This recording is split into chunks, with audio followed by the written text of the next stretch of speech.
আসসালামু আলাইকুম দর্শক, আমি এখন দাঁড়িয়ে আছি টাঙ্গাইলের দাইন্যা এলাকাতে, যে এলাকা আসলে গপ্পের বাজার নামে পরিচিত। মূলত এখানে ভাদাইমারদের বাসস্থান বলা চলে।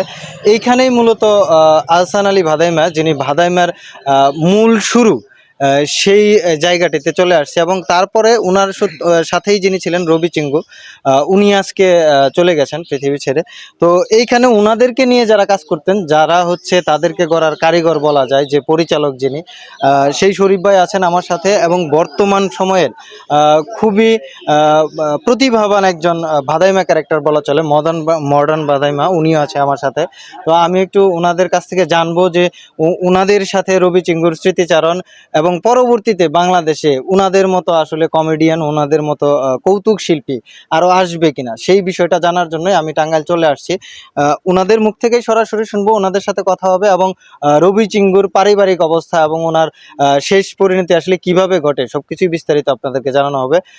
ধৈর্য সহ পুরো ভিডিওটি দেখতে থাকুন, আমি ওনাদের সাথে একটু কথা বলে জেনে নেব। আসসালামু আলাইকুম। ওয়ালাইকুম আসসালাম ওয়া রাহমাতুল্লাহি ওয়া বারাকাতুহু। আসলে কেমন আছেন এই কথাটা আজকে বলার কোনো উপায় নেই। আমাদের সকলেরই আসলে মন ভার। এখানে আসার পরে দেখলাম যে পুরো গ্রাম জুড়ে আসলে মানুষের মন খারাপ। এই যে রবি চিঙ্গুর বিদায় হলো, এর আগে আহসান আলীর বিদায় হয়েছে, বাংলাদেশের যে কৌতুকের বড় শিল্পী যারা ছিলেন চলে যাচ্ছেন, টাঙ্গাইলে যাদের অবস্থান ছিল, তো এদের বিষয়ে আসলে পরবর্তীতে আমরা কতটুকু পেতে পারি, মানে এদের মতো হাস্যোজ্জ্বল মানুষ কি আমরা পাবো? আমি যদি এক কথায় উত্তর দেই, আসলে হবে না, আর হবে না। তো আসান ভাই অনলি ওয়ান ম্যান, ওই রবি ভাই অনলি ওয়ান ম্যান, ওনাদের মতো আর কেউ হবে না। তো এখন আর আমরা যারা আছি, তো চেষ্টা করি, অনেকেই চেষ্টা করি, কিন্তু আসলে ওইটা হবে না। যে জিনিস হারাই ফেলাইছি, এটা শত চেষ্টা করলেও আর হবে না। আর তাই যদি হইতো, তো অনেক খ্যাতিমান পরিচালক আছে, তারা ইচ্ছা করলে একজন তৈরি করতে পারতো, একটা রবি চিঙ্কু বা একটা নাইব আলী তৈরি করতে পারতো, বা একটা আসান আলী তৈরি করতে পারতো। এটা হয় না।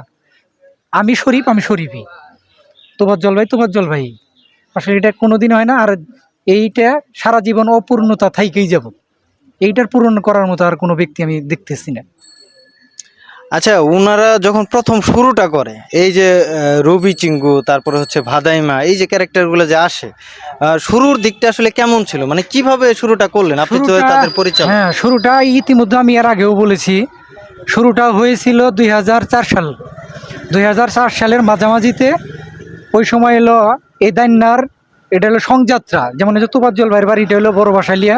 ওইখানে একটা গ্রুপ ছিল, যেটা হলো মিয়া চান, তারপরে আবুল ভাই, তারপরে আয়ুব ভাই, আরও অনেকে আসছিলেন। ওনার একটা টিম ছিল কৌতুক করা, মঞ্চায়িত করার জন্য। ওই রকম একটা দান্যাতে একটা দল ছিল। ওই 93-তে আসান ভাই এই দলে এসে সম্পৃক্ত হয় রবি ভাই, নাইব আলী ভাইয়ের সাথে। তো উনি যোগ হওয়ার পরে এই দলটা অতিরিক্ত মাত্রায় আরো খ্যাতি অর্জন করে। রবি চিঙ্গু যিনি আজকে বিদায় নিলেন, উনি কি টাকা পয়সার সমস্যার কারণে চিকিৎসা করতে ব্যর্থ হয়েছে, এমন কোনো ঘটনা? না না না না, কারণ রবি ভাই একটা চ্যানেল করছিলেন, একটা না দুইটা চ্যানেল, রবি ভাইয়ের ছেলে ওটা পরিচালনা করে। তো ওই চ্যানেলটার উপরে উনি অনেক ডিপেন্ড করতেন। ইতিমধ্যে মানে মোটামুটি একটা সংসার চালানোর মতো অবস্থা ছিল। অ্যাবিলিটি হয়েছিল, কিন্তু সেটাও থাইমে গেল। আর ওনার পরিবারের সম্পর্কে যদি বলতেন, ওনার পরিবারে কে কে আছে এখন ওনার বর্তমানে? পরিবারে ওনার একজন ছেলে আর দুটি মেয়ে।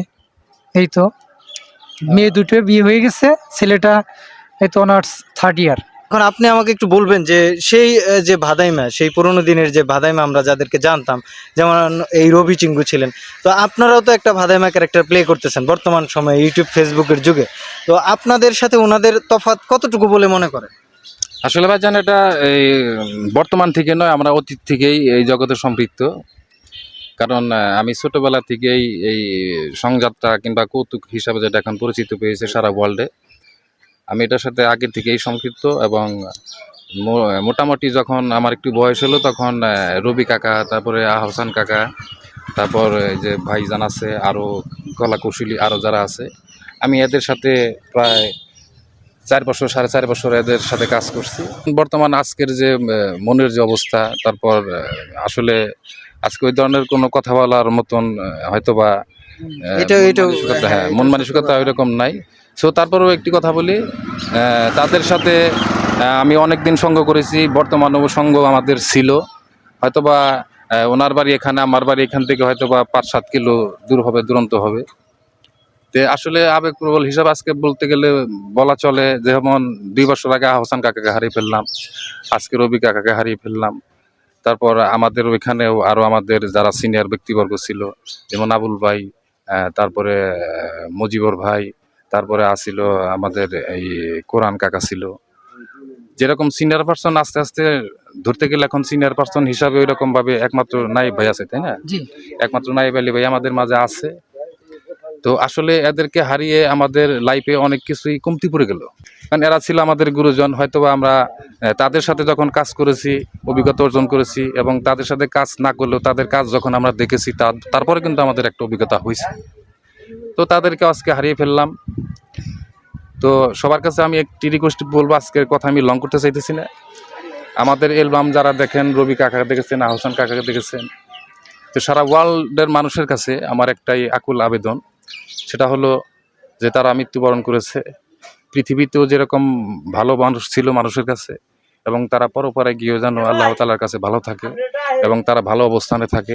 আল্লাহ পাক যেন তাদেরকে বেহেশত নসিব করে, এটাই বলবো। আর সবার কাছে আমি রিকোয়েস্ট করে বলবো যে তাদের জন্য দোয়া করবেন, আল্লাহ পাক যেন তাদেরকে বেহেশত নসিব করে। আসলে খুবই সংক্ষিপ্ত করে ফেলতে চাচ্ছি। যদি সংক্ষিপ্ত করে আপনাদের যারা দর্শক আছে এবং যারা রবি চিঙ্গু এবং আহসান আলী বাদামের দর্শক আছে, ওনাদের উদ্দেশ্যে যদি কিছু বলতে চান, আপনি পরিচালক আছেন, আপনার পক্ষ থেকে শুনবো এবং তারপরে আমরা মডার্ন বাদামের পক্ষ থেকে শুনবো। সংক্ষিপ্ত করে যদি কিছু বলেন। তবে যাই হোক, অনেক কথাই বললাম। তো যে মানুষটাকে হারাইছি, এই মানুষটাকে আর কোনোদিন খুঁজে পাবো না। আপনারাও যেমনি পাবেন না, তেমনি আমরাও পাবো না। তো ওনাকে সারা জীবন মিস করে যাব যতদিন পৃথিবীতে আছি। তো ওনার চলার ক্ষেত্রে যদি ভুল ত্রুটি বা ওনার অভিনয়ের মাধ্যমে কেউ যদি কষ্ট পেয়ে থাকেন, অবশ্যই তাকে ক্ষমা করে দিবেন।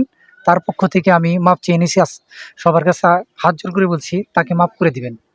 তো আল্লাহর কাছে দোয়া করবেন উনি যেন পরপারে ভালো থাকেন এবং আল্লাহর কাছে কাল হাসরের মাঠে জানি ভালোভাবে জব সলভ করতে পারেন, সেই আশা প্রত্যাশা রেখে বিদায় নিচ্ছি। আসসালামু আলাইকুম।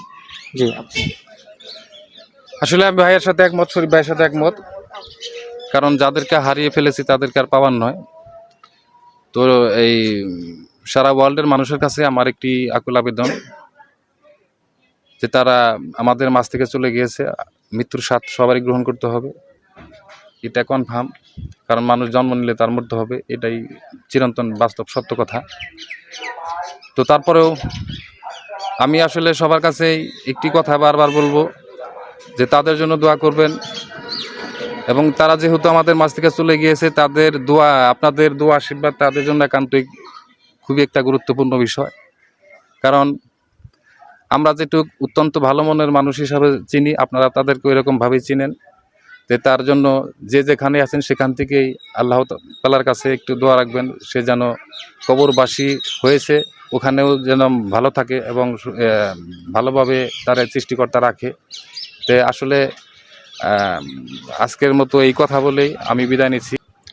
ঠিক আছে দর্শক, আমি এখান থেকে বিদায় নিচ্ছি। আপনারা দেখতে পারলেন যে আসলে আজকের দিনটাতে ওনারা আসলে কথা বলার মুডে নেই, তারপরেও যথেষ্ট চেষ্টা করেছি যে কিছুটা তথ্য আপনাদেরকে জানানোর জন্য।